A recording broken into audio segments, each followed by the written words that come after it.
नमस्ते मेरे नौनिहालों। आज का जो हमारा लेक्चर है वो है ऑक्सीजन फैमिली के ऑक्साइड्स तथा हैलाइड्स के ऊपर। ऑक्सीजन फैमिली के जो ऑक्साइड्स होते हैं वो कैसे बनते हैं, ऑक्सीजन जो फैमिली है उसमें जो उपस्थित जितने भी तत्व हैं वो सारे के सारे ऑक्सीजन के साथ में अभिक्रिया करके ऑक्सीजन के अलग अलग टाइप के ऑक्साइड्स का फॉर्मेशन करते हैं। तो देखिए, ऑक्सीजन फैमिली के ऑक्साइड्स के बारे में यदि हम बात करें बच्चों, तो इस वर्ग के तत्व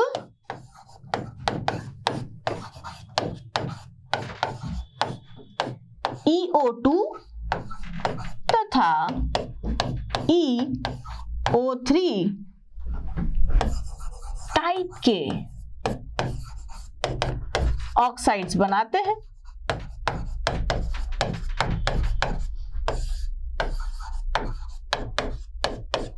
जैसे देखिएगा कौन कौन से ऑक्साइड्स बनाते हैं। जैसे ऑक्सीजन, यदि ऑक्सीजन के साथ ही अगर ऑक्साइड बनाता है तो कैसा बनाएगा, O3 बताइए, EO2 टाइप का ऑक्साइड है। E मतलब कौन है, यहाँ पर ये जो E डिनोट किया गया है ना बेटा, E मतलब कौन है, ऑक्सीजन फैमिली के तत्व, oxygen, sulphur, selenium, tellurium, polonium आदि, है ना। तो आप देखिए EO2 टाइप का बताओ, ये एक ऑक्सीजन का ऑक्साइड हुआ, है ना। इसी प्रकार से आप देखिए SO2 टाइप का, है ना, SO3 टाइप का, सिलेनियम के भी ऑक्साइड होंगे, देखो SeO2, SeO3 होंगे। ऐसे ही टेल्यूरियम के देखिए, टेल्यूरियम का ऑक्साइड और टेल्यूरियम का मोनो ऑक्साइड। टेल्यूरियम O3 नहीं शो करेगा, क्यों नहीं, क्योंकि इसकी +6 ऑक्सीकरण अवस्था नहीं होती है। तो देखिए इस जो तत्व, इस वर्ग के जो तत्व हैं EO2 तथा EO3 टाइप के ऑक्साइड्स बनाते हैं। अब ये जो ऑक्साइड्स होते हैं ये सभी कैसे होते हैं, अम्लीय प्रकृति के होते हैं। कैसे होते हैं बेटा, ऑक्सीजन फैमिली के जो ऑक्साइड्स होते हैं ये अम्लीय प्रकृति के होते हैं।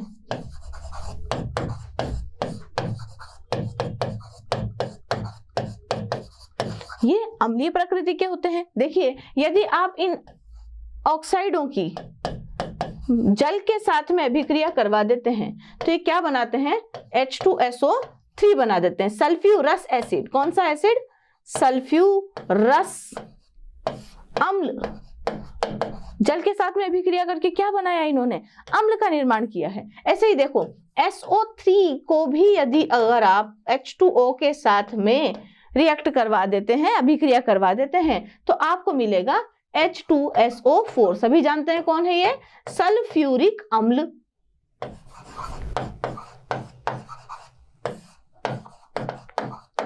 तो जल से अभिक्रिया करके क्या बना लेते हैं, अम्लों का निर्माण कर लेते हैं इस तरीके से। अब इसमें भी आप देखिए कि जो EO2 टाइप के और EO3 टाइप के जो ऑक्साइड्स हैं वो अलग अलग तरीके के गुण प्रदर्शित करते हैं। जैसे कि देखिए यहाँ पर EO2 टाइप के जो ऑक्साइड्स होते हैं, EO2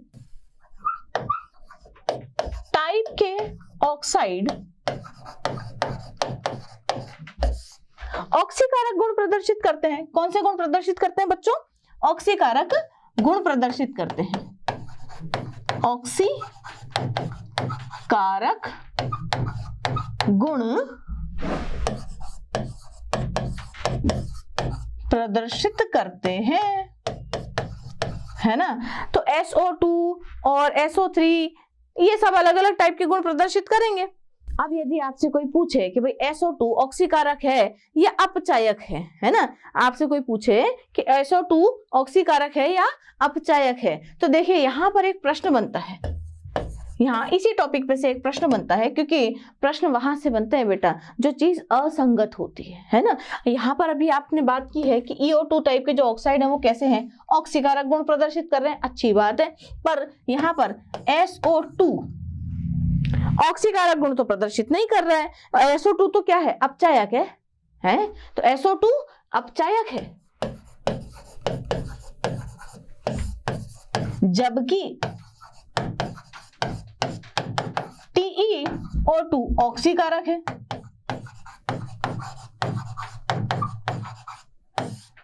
क्यों,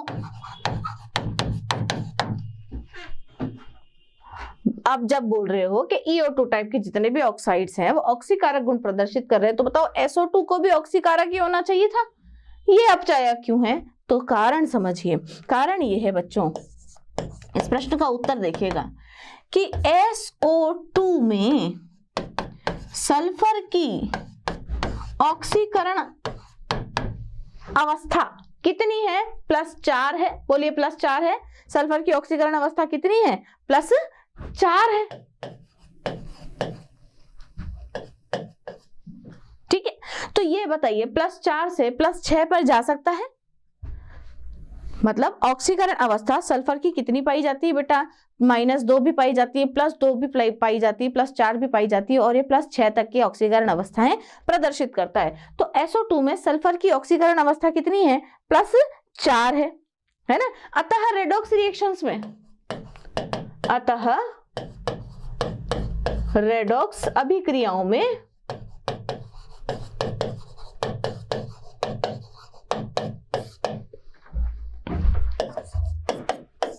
यह SO3 में ऑक्सीकृत होकर +6 ऑक्सीकरण अवस्था ग्रहण कर लेता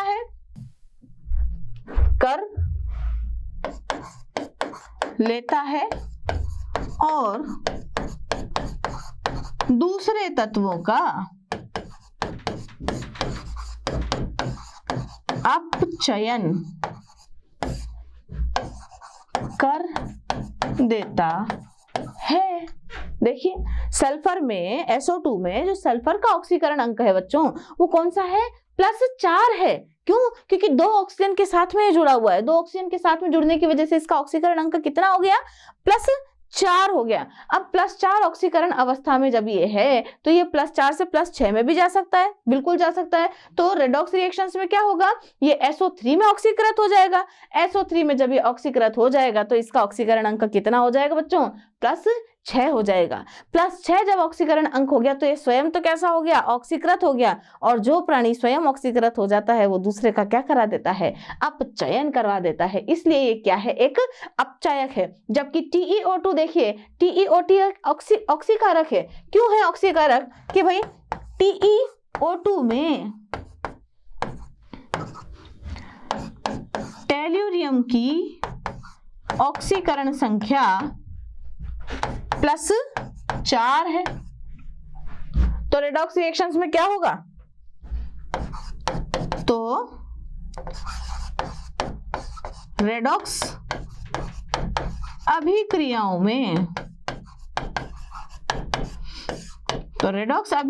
में, यह TeO में अपचयित होकर TeO में अपचयित हो जाता है और +2 ऑक्सीकरण अंक प्राप्त कर लेता है।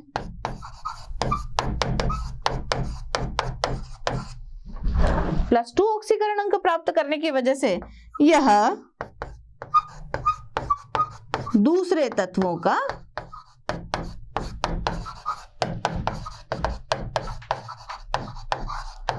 ऑक्सीकरण कर देता है। और किसकी भांति व्यवहार करता है? एक ऑक्सीकारक की भांति व्यवहार करता है। तो कैसे गुण प्रदर्शित करेगा? ऑक्सीकारक गुण प्रदर्शित करेगा। और SeO2 कैसे गुण प्रदर्शित करेगा? अपचायक गुणों को दिखाएगा। बोलिए ऑक्साइड समझ में आए बेटे? क्योंकि टेल्यूरियम +6 तक नहीं जा सकता है, +6 तक नहीं जा सकता है तो अपने +4 और +2 में ही कन्वर्ट हो सकता है। जबकि SO2 देखो +4 से +6 में भी जा सकता है। इसलिए इसका ये कैसे प्रदर्शित करेगा? गुण अपचायक गुण प्रदर्शित करेगा। और TeO2 कैसे गुण प्रदर्शित करेगा? ऑक्सीकारक गुण प्रदर्शित करेगा। समझ में आया बेटा? अगली बात हम करते हैं ऑक्सीजन फैमिली के हाइलाइट्स की। ऑक्सीजन फैमिली के मेंबर्स या ऑक्सीजन फैमिली के जितने भी तत्व हैं, जब हेलोजनों के साथ में अभिक्रिया शो करते हैं या हेलोजनों के साथ में फ्लोरीन, क्लोरीन, ब्रोमीन, आयोडीन वगैरह के साथ में जब परमाणु मिलकर के तत्वों का निर्माण करते हैं, एटम्स का निर्माण करते हैं, अणुओं का निर्माण करते हैं, तो क्या बनाते हैं? हैलाइड्स बनाते हैं। अब हैलाइड्स कौन कौन से होते हैं? देखिए आपको पता है हैलाइड्स कौन कौन से होते हैं? Fluorine, chlorine, bromine, iodine. इन सभी के साथ में ऑक्सीजन के जो तत्व है, ऑक्सीजन फैमिली के जो मेंबर्स हैं, वो मिल मिल करके क्या बनाएंगे? हैलाइड्स का निर्माण करेंगे। अब कैसे कैसे हैलाइड्स का निर्माण करेंगे देखिएगा। अगर हम स्थायित्व की बात करें, यदि हम हैलाइडों के स्थायित्व की बात करें, यहां पर हैलाइडों के स्थायित्व की बात करेंगे, तो देखिए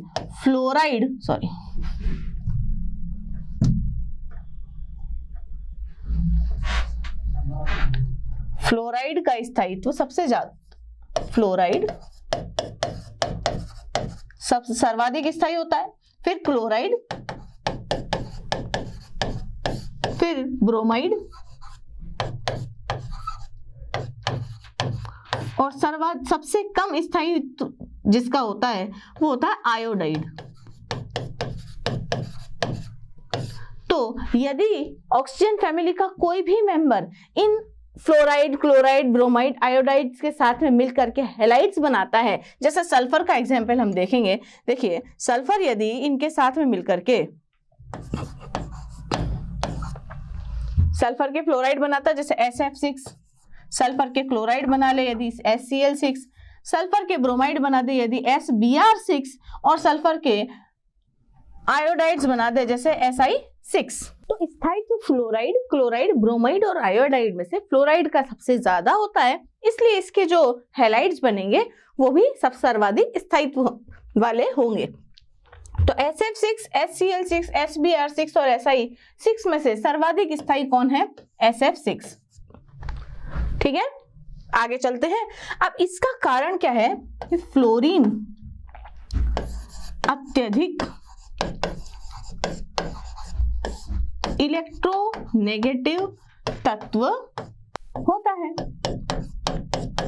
इसका मतलब क्या है कि भाई फ्लोरीन की जो विद्युत ऋणता होती है वो कैसी होती है बच्चों? सर्वाधिक होती है। कैसी होती है? सर्वाधिक विद्युत ऋणी तत्व होता है। सर्वाधिक विद्युत ऋणी तत्व होने की वजह से जिसके भी साथ में बंध बनाता है उसके इलेक्ट्रॉनों को अपनी तरफ आकर्षित करके रखता है और बंध जो है वो प्रबल हो जाता है।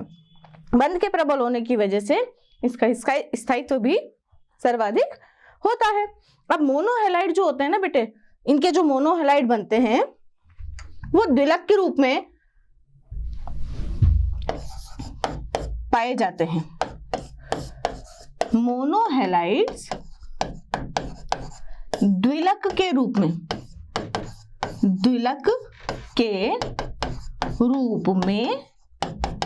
पाए जाते हैं। मतलब क्या होता है कि जब आप SF बनाते हैं, है ना, तो SF अकेला नहीं मिलेगा, आपको H2F2 की फॉर्म में मिलेगा। अब H2F2 या H2Cl2 की फॉर्म में जब हैलाइड मिलेगा तो ये तो क्या है? उस हैलाइड का, मोनोहैलाइड का क्या है? द्विलक है।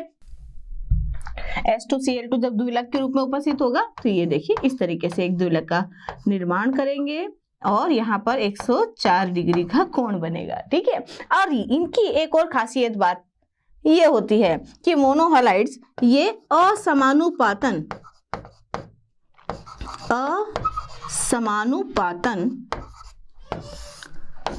अभिक्रियाएं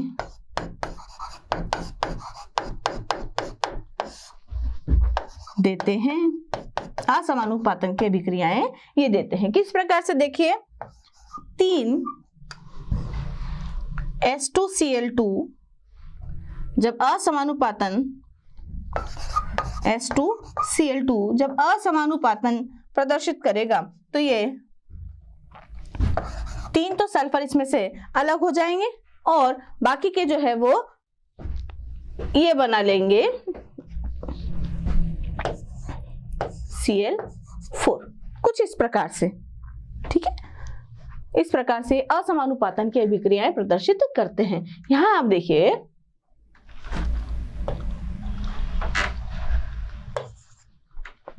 H2Cl2 एक मोनोहेलाइड था। मोनोहेलाइड ने पहले तो अपने आप को क्या किया, अपचयित करवाया और बाद में इसने अपने आप को ऑक्सीकृत करवाया। तो जब किसी एक ही तत्व का ऑक्सीकरण और उसी तत्व का अपचयन एक ही रेडॉक्स रिएक्शन में हो रहा हो तो ऐसी अभिक्रिया क्या कहलाती है बेटा, असमानुपातन की अभिक्रिया कहलाती है। यहाँ देखिए सल्फर का ही क्या हो रहा है, ऑक्सीकरण भी हो रहा है, सल्फर का ही क्या हो रहा है, अपचयन भी हो रहा है। बोलिए बात समझ में आ रही है। तो मोनोहेलाइड्स पहली बात तो द्विलक के रूप में उपस्थित होते हैं और दूसरी बात ये कि ये ऑक्सीकरण और अपचयन दोनों ही अभिक्रियाएं एक साथ देते हैं, इसलिए असमानुपातन की अभिक्रियाएं भी ये देते हैं। आगे हम बात करते हैं इनके हैलाइड्स के संरचनाओं की बात करते हैं। तो हैलाइड्स जो होते हैं वो संरचनाएं किसके अनुसार देते हैं, valence shell electron pair repulsion theory के अकॉर्डिंग, है ना। इनकी जो संरचनाएं होती हैं उनको समझने के लिए VSEPR के अनुसार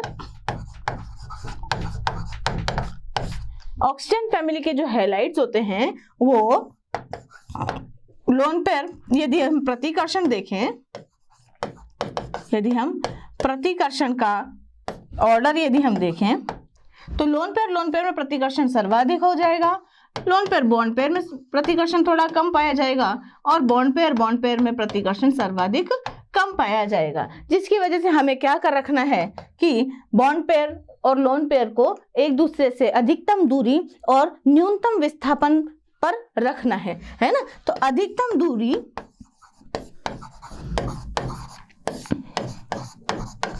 और न्यूनतम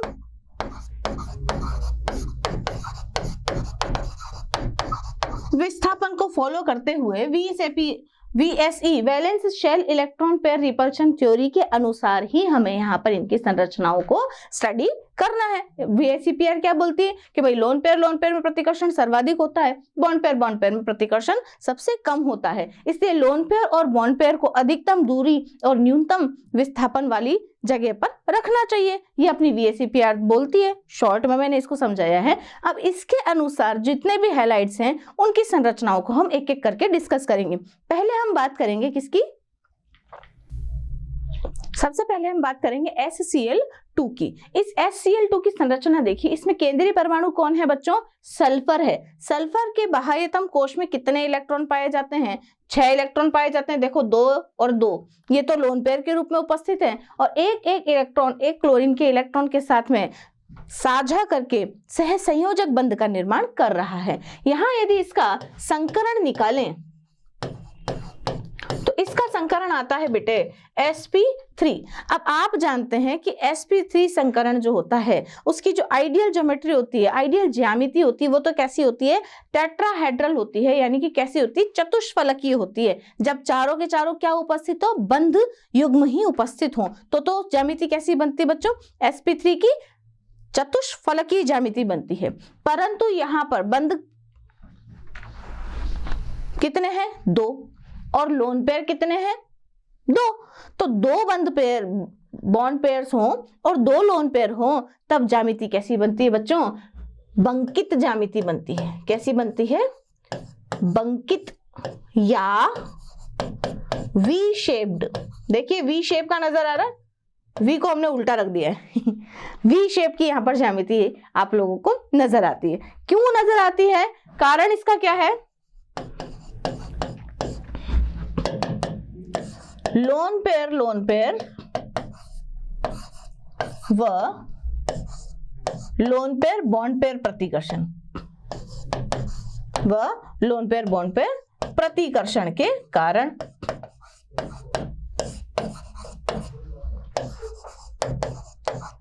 ऐसा क्यों हुआ है, क्योंकि ये दोनों लोन पेयर एक दूसरे को प्रतिकर्षित करेंगे। देखिए ये दोनों लोन पेयर एक दूसरे को प्रतिकर्षित करेंगे तो थोड़े दूर दूर हो जाएंगे।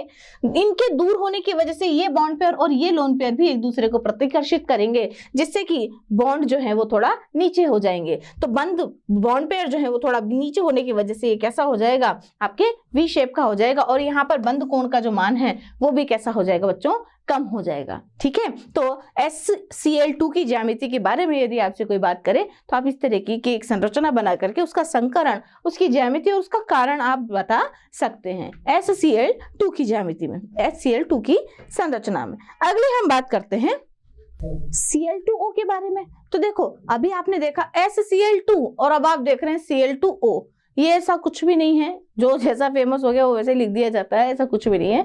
तो OCl2 या Cl2O की आप ज्यामिति देखिए कि ऑक्सीजन और क्लोरीन में भी वही हाल है कि ऑक्सीजन क्या है, अपना केंद्रीय परमाणु। केंद्रीय परमाणु के बाह्यतम कोश में कितने इलेक्ट्रॉन पाए जाते हैं बच्चों? 6 इलेक्ट्रॉन पाए जाते हैं। देखो 2 लोन पेयर के रूप में उपस्थित हैं और 2 इलेक्ट्रॉन जो है वो बंध निर्माण में प्रयुक्त हो रहे हैं।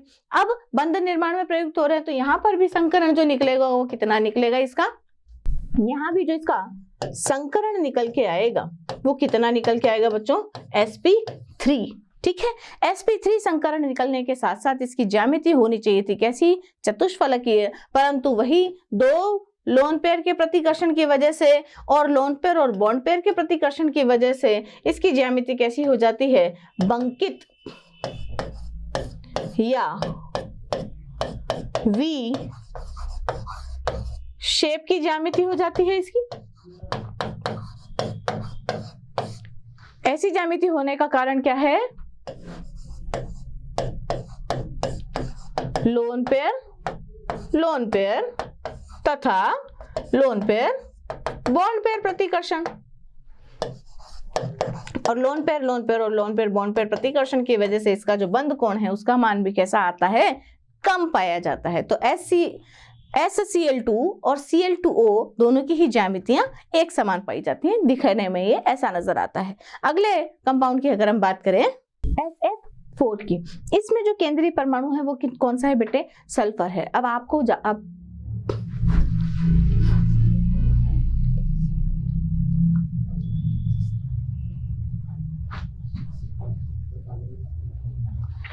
इसमें आप देखेंगे कि केंद्रीय परमाणु सल्फर जो है उसमें भी कितने इलेक्ट्रॉन पाए जाते हैं?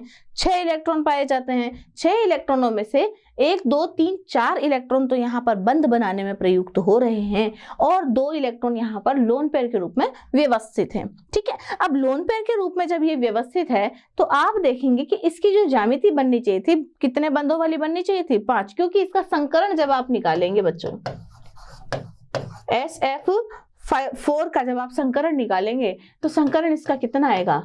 sp3d आएगा। संकरण निकालने के लिए मैंने आप लोगों को शुरू में बताया हुआ है कि सभी जो जितने भी परमाणु यहाँ उपस्थित हैं उन सभी के जो आउटर मोस्ट शेल के इलेक्ट्रॉन हैं या बाह्यतम कोश के जो इलेक्ट्रॉन हैं उनको सबको आप जोड़ दीजिए। जोड़ने के बाद में जो भी योग आता है उसे आप 8 से या 2 से भाग दे करके आप संकरण किस प्रकार निकाल देते हैं वो मैंने आपको सिखाया हुआ है। तो संकरण यहाँ से जब आप निकालेंगे तो इसका संकरण आएगा क्या? sp3d। अब sp3d की जो आइडियल ज्योमेट्री होती है या जो ज्यामिति होनी चाहिए वो कैसी होनी चाहिए? त्रिकोणीय द्विपिरामिडी होनी चाहिए भाई, है ना। अब त्रिकोणीय द्विपिरामिडी तो तब हो जब आपके पास कितने बंध हो बच्चों? 5 बंध हो, है ना। 5 बंध हो तो अपनी जो ज्यामिति हो त्रिकोणीय द्विपिरामिडी हो। अब त्रिकोणीय द्विपिरामिडी ज्यामिति यहाँ पर इसकी नहीं है, क्यों? क्योंकि यहाँ पर बंध कोण कितने? 1, 2, 3 और 4 ही बंध है। तो यहाँ देखिएगा आप लोन पेयर को उस जगह पर व्यवस्थित करेंगे। VSEPR क्या बोलता है? लोन पेयर वहां होना चाहिए जहां पर अधिकतम दूरी और न्यूनतम विस्थापन हो। तो देखिए यहाँ पर इस बंध पर तो 90 डिग्री से 1, 2, 3 जो कोण है ये इसको प्रतिकर्षित कर रहे हैं, जबकि यहाँ देखो प्रतिकर्षण 120 डिग्री का और 90 डिग्री का ही लग रहा है, तो ही प्रतिकर्षण लग रहे हैं। तो बताइए कम से कम विस्थापन और अधिक से अधिक दूरी वाली पोजीशन कौन सी है? ये वाली। तो लोन पेयर को भी कहाँ रखा जाएगा? इस इक्वेटोरियल पोजीशन पे, निरक्षीय जगह पर ही रखा जाएगा। तो निरक्षीय बंध की जगह पर एक लोन पेयर इस तरीके से रख दिया जाए तो ये त्रिकोणीय द्विपिरामिडी ज्यामिति तो नहीं बन रही है। त्रिकोणीय द्विपिरामिडी ज्यामिति नहीं बन रही है तो फिर इसका जो ज्यामिति आएगी वो कैसी आएगी? विकृत। कैसी आएगी बच्चों? विकृत।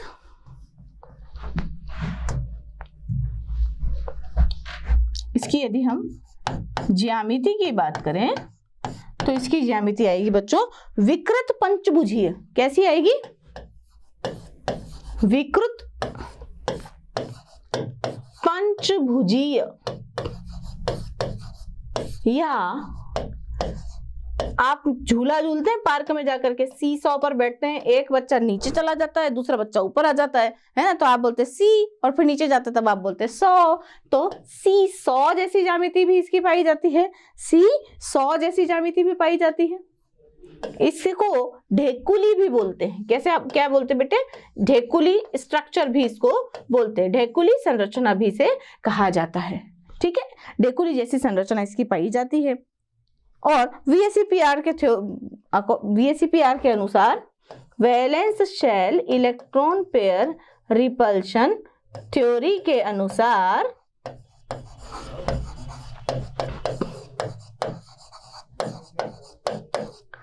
लोन पेयर को अधिकतम दूरी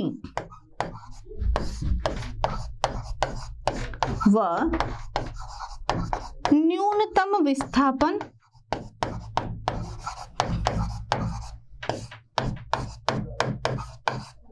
वाली जगह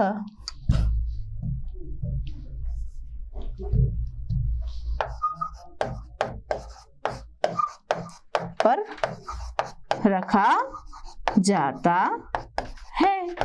ठीक है, तो अधिकतम दूरी और न्यूनतम विस्थापन वाली जगह पर लोन पेयर की उपस्थिति की वजह से क्या होता है, यहाँ लोन पेयर और बॉन्ड पेयर में प्रतिकर्षण थोड़ा सा पाया जाता है, तो ये बॉन्ड थोड़े से इस तरफ ऐसे शिफ्ट हो जाते हैं और ये कैसा नजर आता है, एक ढेकुली जैसा, सीसो जैसी स्ट्रक्चर इसकी नजर आती है। और ज्यामिति का नाम क्या है? विकृत पंचभुजीय या सीसो या फिर ढेकुली स्ट्रक्चर। ठीक है, तो SF4 की संरचना इस प्रकार की पाई जाएगी। बच्चों, बात करते हैं TeCl4 की। तो TeCl4 की जो हाइब्रिडाइजेशन पाया जाता है, जो संकरण पाया जाता है मेरे बच्चों, वो पाया जाता है sp3d। संकरण क्या पाया जाता है? sp3d।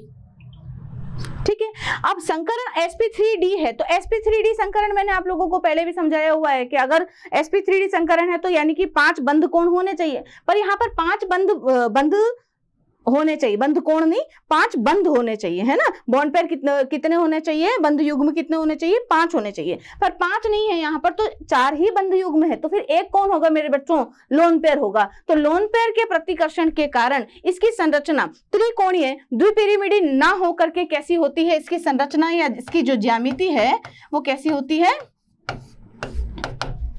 ढेकुली, या आप इसको सीसॉ स्ट्रक्चर भी बोल सकते हैं, सीसॉ स्ट्रक्चर। ठीक है, अब सीसॉ जो स्ट्रक्चर है, ठीक है, अब इस सीसॉ स्ट्रक्चर को बनाने के लिए आपको क्या करना पड़ता है कि देखिए, आप वैसे तो TeCl4 की ज्यामिति, क्योंकि sp3d संकरण है तो होनी कैसी चाहिए थी कि ये ऐसी होनी चाहिए थी भाई, ट्राइगोनल बाइपिरामिडल, त्रिकोणीय द्विपिरामिडी होनी चाहिए थी। परंतु क्या होता है, एक लोन पेयर की उपस्थिति की वजह से, इस लोन पेयर के कारण ये वाला जो बॉन्ड है वो प्रतिकर्षित होकर के थोड़ा सा इधर हो जाता है, और ये वाला बॉन्ड भी जो है वो प्रतिकर्षित होकर के थोड़ा सा इधर हो जाता है, तो ये ढेकुली जैसी स्ट्रक्चर बनती है। और इसकी स्ट्रक्चर को यदि मैं आपको बना के दिखाऊं तो आप इसकी स्ट्रक्चर देखिएगा TeCl4 की, कि वो कैसी नजर आती है आपको, ढेकुली जैसी स्ट्रक्चर। ये देखिए, थोड़ा सा ये जो द्विपिरामिडी वाला जो बंध है वो थोड़ा सा ऐसा, और नीचे वाला बंध भी थोड़ा सा ऐसा, और बाकी के जो त्रिकोण वाले जो बंध हैं वो अपनी जगह पर उपस्थित होते हैं। और यहाँ पर क्या उपस्थित होता है बच्चों? लोन पेयर उपस्थित होता है। ठीक है, इस लोन पेयर की उपस्थिति के कारण इसकी जो ज्यामिति है वो ढेकुली या सीसो जैसी हो जाती है, और बाकी सब जगह पर एक एक बंध बना करके क्लोरीन यहाँ पर जुड़ा हुआ होता है। इस तरीके से क्लोरीन आप देखें, ये लीजिए एक Cl, तो यहाँ पर 4 Cl इस तरीके से, और एक लोन पेयर यहाँ पर इस तरीके से TeCl4 के साथ जुड़ा हुआ होता है। तो VSEPR के अनुसार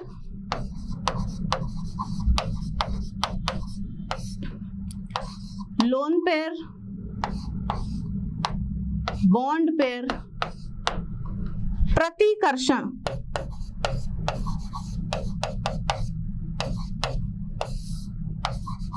के कारण C 100 ज्यामिति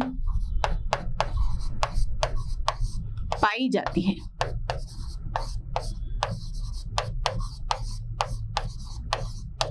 ओके, अगली बात हम करेंगे SF6 की। अब SF6 में क्या है, जो केंद्रीय परमाणु है इसका जो संकरण पाया जाएगा बच्चे, संकरण इनका जो पाया जाएगा वो पाया जाएगा sp3d2, sp3d2। और इसमें सारे के सारे देखो 1 2 3 4 5 6 सारे के सारे क्या उपस्थित है, बॉन्ड पेयर उपस्थित है, यानी कि बंधित इलेक्ट्रॉन युग्म कितने हैं, 6 हैं। अब sp3d संकरण है और सारे के सारे क्या उपस्थित है, यहाँ पर बॉन्ड पेयर्स उपस्थित हैं। तो यहाँ देखो मैं 6 के, अब देखो ज्यामिति आप देखिएगा, VSEPRT क्या बोलती है, valence shell electron pair repulsion theory, कि जो बंद पेयर हैं, जो लोन पेयर हैं, वो कहाँ होने चाहिए, मिनिमम रिपल्शन और मैक्सिमम डिस्टेंस वाली पोजीशन पर होने चाहिए, है ना। तो इन सभी को व्यवस्थित करते हैं। आपको मालूम है कि sp3d जब संकरण होता है तो आइडियल ज्योमेट्री जो होती है वो कौन सी होती है बच्चों, देखिए यहाँ से यदि 1 2 3 और 4 फलक बना है तो 4 फलक नीचे भी बन रहे हैं, तो ये एक अष्टफलकीय ज्यामिति है जिसमें सभी बंधित जो इलेक्ट्रॉन युग्म हैं वो सारे के सारे एक दूसरे से 90 डिग्री के कोण पर व्यवस्थित हैं। देखो ये 90 डिग्री, ये भी 90 डिग्री, ये भी 90 डिग्री, ये भी अगर मैं ऐसे कर दूं तो ये देखिए ये सब एक दूसरे से 90 डिग्री के कोण पर आप लोगों को व्यवस्थित मिलेंगे। तो ऐसी ज्यामिति होती है किसकी, अष्टफलकीय ज्यामिति, जो कि हमारे SF4 की है। कैसी ज्यामिति है, अष्टफलकीय, अष्टफलकीय इसको बोलते हैं। यदि अष्टफलकीय आप लोगों को नहीं देखने को मिले तो आप ये भी देख सकते हैं, ये क्या बना भाई, चतुष्फलक, है ना, चतुर्भुज, बोलिए चतुर्भुज बना। जैसे त्रिकोण बनता है ऐसे ये कौन बना है, ये एक वर्गीय ज्यामिति है। देखिए एक वर्ग बना है ना, वर्ग के ये एक पिरामिड और ये वर्ग का दूसरा पिरामिड, तो वर्गाकार द्विपिरामिडी ज्यामिति भी आप इसको बोल सकते हैं। कौन सी ज्यामिति बेटा, वर्गाकार द्विपिरामिडी ज्यामिति, वर्गाकार द्विपिरामिडी ज्यामिति भी यहाँ पर पाई जाती है। वर्गाकार द्विपिरामिडी ज्यामिति इसको बोलते हैं और सारे के सारे एक दूसरे से 90 डिग्री के कोण पर व्यवस्थित हैं। और इस टाइप की जो ज्यामिति है आप इसको अगर खुद बनाना चाहें तो इस तरीके से भी बना सकते हैं कि भाई सल्फर जो है, ये देखिए